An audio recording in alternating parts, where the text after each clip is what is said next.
Hey everyone, and welcome back to another video. In this video, I'm going to show you how to connect your Vaughn's loyalty card with the Instacart app. Now, this video is going to be particularly useful for individuals. Let's say that you want to shop with Vaughn's, but you're shopping through the Instacart app. How do you actually go ahead about doing so? Now, this video is going to be short, sweet, and simple, guys. There's not going to be a lot of steps involved.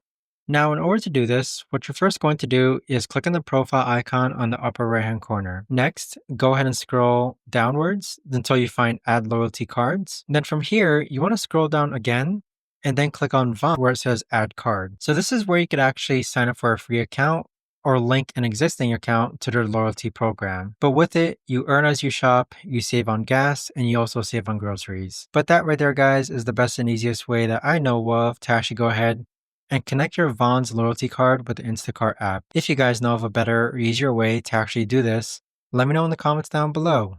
I would love to know. Thanks so much for watching, everyone, and I'll see you guys all in the next video.